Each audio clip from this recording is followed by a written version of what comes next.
the places that beyond the visible reality are populated by real beings. Just because we don't recognize them doesn't make them not real.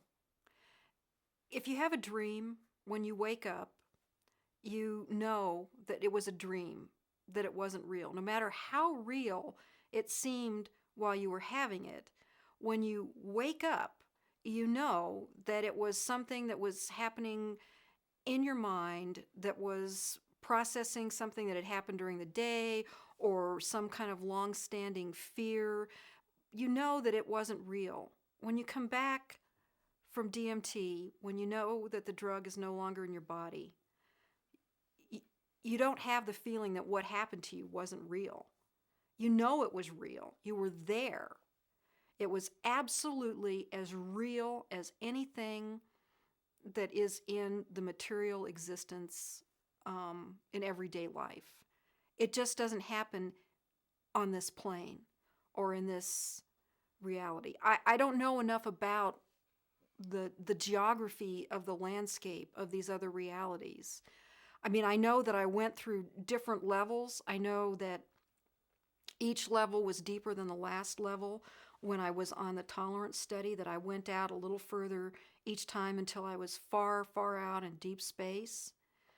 Um, so there's no way to prove this with our current technology.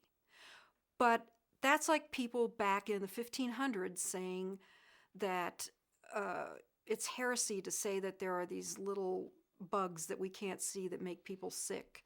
You know, there were protozoans before we had microscopes. And there are other entities out there that at some point maybe our civilization will become advanced enough and we will throw off these anchors of impossible thought, that these things are impossible, that it's not, you know, that they're, everything that exists where we can see it.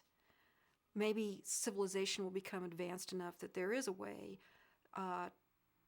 to prove the existence of these other realities.